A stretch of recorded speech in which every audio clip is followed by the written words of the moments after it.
अस्सलाम वालेकुम वरहमतुल्लाहि वबरकातुहू। ये हमारी जुमेरात का सालन तैयार हो रहा है और साथ हलवा भी तैयार कर रहे हैं। ये मामू राशिद को बड़ा पसंद था मीठा, और उनके साले स्वाब के लिए उनकी बेटियों ने इनमें कंट्रीब्यूशन किया है। और आंटी रफ़ीका के दर्जात की बुलंदी के लिए, अम्मी जान के लिए, अपने सास ससुर के लिए, आंटी सरूरी के लिए, और बाजी खालदा के लिए, फूफो बुशरा के लिए, आंटी परवीन के लिए, और जितने भी ताया जी के लिए, दादा जान के, दादी अम्मा, जितने भी ददियाल, ननियाल, ससुराल, मायका, अपने पराए, इवन कि हज़रत आदम से लेके अब तक जितने मुसलमान दुनिया से जा चुके हैं, सबके इसाले स्वाब के लिए ये हम खाने का काम कर रहे हैं।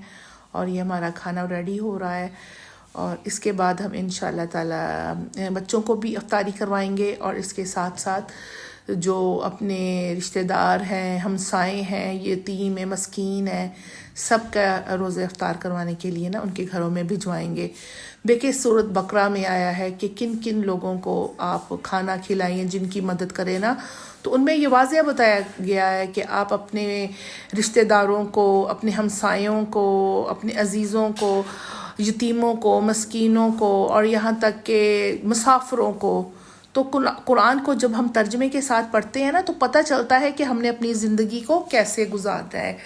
और हदीस का मफ़हूम है कि किस तरीके से इफ्तार करवाया जाए ना, तो बताया ये जा रहा है जो हलाल की कमाई से किसी मुसलमान को खिलाएगा, पिलाएगा, रोज़ा इफ्तार करवाएगा, तो रमज़ान भर फरिश्ते इसके लिए दुआए रहमत करते हैं, और शब कदर में जिब्राइल अलैहिस्सलाम इसके हक़ में दुआ करते हैं। तो पूछा जा रहा है किस चीज़ से इफ्तार करवाना चाहिए, तो खाने पीने की कोई भी चीज़ है, आप इससे इफ्तारी करवा सकते हैं, लेकिन खजूर से इफ्तार करवाना सबसे अफजल है। नबी सल्लल्लाहु अलैहि वसल्लम ने फरमाया, जब तुम में से कोई इफ्तार करे तो खजूर से इफ्तार करे, क्योंकि वो बरकत है। अगर खजूर ना पाए तो पानी से भी इफ्तार किया जा सकता है। और नबी सल्लल्लाहु अलैहि वसल्लम खुद खजूरों से इफ्तार फरमाते थे। अगर ये नहीं पाते थे तो पानी से इफ्तार कर लिया करते थे। अच्छा जी, आगे सवाल है जी, रोज़ेदार के सामने बेरोज़ेदार खाए पिए तो रोज़ेदार को क्या सवाब मिलता है? इसके गुनाह माफ़ हो जाते हैं? जवाब है, फरिश्ते इसके हक़ में दुआ करते हैं। रसूल पाक सल्लल्लाहु अलैहि वसल्लम ने फरमाया, रोज़ेदार के हक़ में फरिश्ते दुआ इस्तग़फ़ार करते हैं जब इसके सामने खाया जाता है, यहाँ तक कि इससे फारिग हो जाएं। अच्छा जी, ये हमारे जुमे की देग आ चुकी है, और अल्हम्दुलिल्लाह सुम्मा अल्हम्दुलिल्लाह अब ये तक़सीम की जा रही है। आप यकीन जानें कि जब भी खाने का काम होता है ना, दिल से ये दुआ निकलती है, और हर दुआ में ये दुआ होती है कि या अल्लाह पाक इस सिलसिले में बरकत डाल दे, इस खाने में इतनी बरकत डाल दे कि डेली बेसिस पे हम देगों का इंतज़ामात करें, डेली बेसिस पे बड़े पैमाने पे हम खाने का इंतज़ाम करें। और क्योंकि ये जन्नत में लेके जाने वाले अमल हैं, मैं किस तरीके से अपने देखने वालों को, सुनने वालों को समझाऊं कि कितनी खुशी होती है अल्लाह की राह में खर्च करके, अल्लाह के लिए काम करके। देखें, एक बड़ी खूबसूरत मुझे एक बात पता चली, पता नहीं ये बुज़ुर्गों ने कहा है, ये कोई कहावत है या कोई कहानी है, ये तो मैं नहीं जानती, लेकिन मैंने ये बात सुनी ना तो बड़ी दिल को लगी ना, कि हम लोग क्या करते हैं, हमारी जद्दोजहद सिर्फ दुनिया के लिए है, अल्लाह को छोड़ के ना हमें सब कुछ चाहिए। तो बस अल्लाह हमें तौफीक अता फरमाए कि हम अल्लाह के लिए सब कुछ करें ना। तो बात यूँ है कि एक शख्स था, वो बहुत रो रहा था, इतना सजदे में रो रहा था कि बहुत ही ज़ारो कतार। तो अल्लाह ताला ने ना हज़रत जिब्राइल अलैहिस्सलाम को उसके पास भेजा कि जाओ जिब्राइल, पूछ के आओ मेरे इस बंदे को क्या मसला है जो इतना रो रहा है सजदे में ना। तो खैर हज़रत जिब्राइल अलैहिस्सलाम उसके पास गए और बताया कि मैं अल्लाह का फ़रिश्ता हूँ, मुझे अल्लाह ने भेजा है, और मुझे बताओ तुम किस लिए इतना रो रहे हो ना। तो उसने कहा कि मेरे ये मसले मसाइल हैं। तो जिब्राइल अलैहिस्सलाम ने कहा चले ठीक है, मैं अल्लाह को बताता हूँ। तो उसने रोक लिया, कहते अभी तो आपने सुने ही नहीं पूरे, ये तो मैंने थोड़े से बताए, मेरे बहुत सारे मसले हैं जो मैं अल्लाह से हल करवाना चाहता हूँ। तो हज़रत जिब्राइल अलैहिस्सलाम ने कहा मुझे समझ आ गई आप क्या चाहते हैं अल्लाह से ना। उसने कहा नहीं नहीं आप ठहरो तो सही, सुनो तो सही।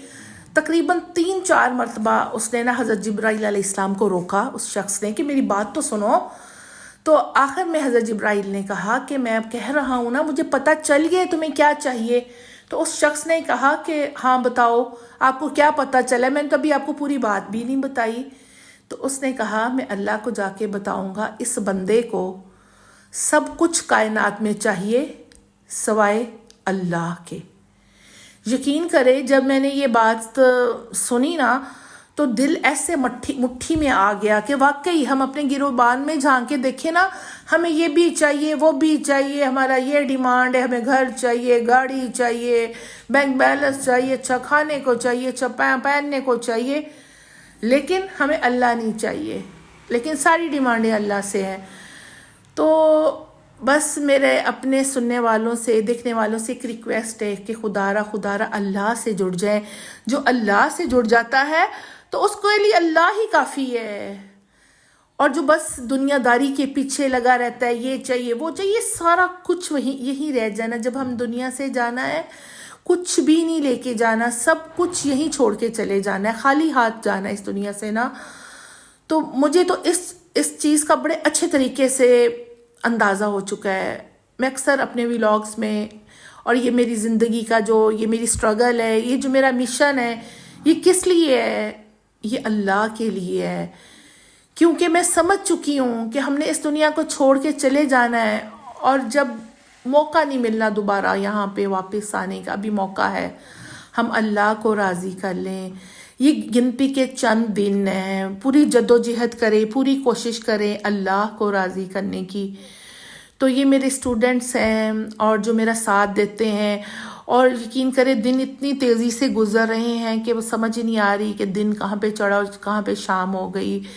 اور کھانے کی چیزوں میں اتنی برکت ہے نا کہ آپ کی سوچ ہے، اور اللہ ہر کام میں اتنی برکت ڈال دیتا ہے کہ چیزیں ختم ہی نہیں ہوتی. میں نے اپنی زندگی کا جو نتیجہ نکالا ہے نا کہ آپ اگر رزق کو مٹھی میں بند کر کے رکھیں گے تو وہ بہت مختصر ہو جائے گا، لیکن آپ جب شیئر کر کے اس کو تقسیم کر کے کھاتے ہیں تو اس میں برکت ہی برکت ہو جاتی ہے، چیز میں کمی نہیں آتی. اور میں نے بڑے اچھے طریقے سے اس چیز کو دیکھا ہے کہ آپ یقین کریں کہ فریج بھری رہتی ہے، دیگچے بھرے رہتے ہیں، اور کسی چیز کی کمی نہیں آتی نا. تو بس اللہ تعالیٰ سے یہ دعا ہے کہ اللہ تعالیٰ ہماری نسلوں کو بھی توفیق عطا کرنا کہ اس طریقے سے یہ کام جاری و ساری رہے، اسی طریقے سے ہم سحریاں افطاریاں کرواتے رہیں. اور یہ دیکھیں جی ہماری یہ ویڈیو ہے، یہ میری بیٹی حورین اعتکاف پہ بیٹھی تھی 3 دن کے، اس نے ماشاءاللہ سے سارے روزے رکھے.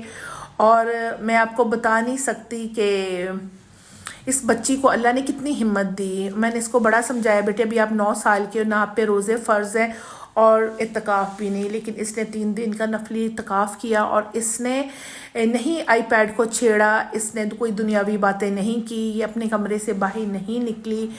سم ٹائم میں اس کو دیکھتی تھی تو میری آنکھوں میں پانی آ جاتا تھا کہ کس طریقے سے یہ اللہ کے لیے بے سود ہو کے سوئی پڑی ہے، اور اس کو نہیں ہے کہ میں نے باہر پھرنا ہے، میں نے باتیں کرنی ہے، کچھ بھی کرنا ہے.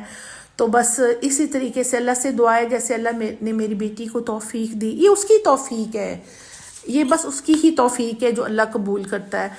تو اللہ کا کروڑ شکر ہے کہ اس نے توفیق دی، اور اس نے اپنا روزے بھی پورے کیے اور نفلی اعتکاف بھی کیا. یہ بچے سورۃ بقرہ پڑھ رہے ہیں کیونکہ اس کی بڑی فضیلت ہے، اور میری کوشش ہوتی ہے گھر میں میرے یہ اسٹوڈنٹ اور ہم مل کے روز تقریباً 1.25 سپارے یہ بنتے ہیں، تو ہم یہ پڑھتے ہیں. یہ عید کا دن ہے، عید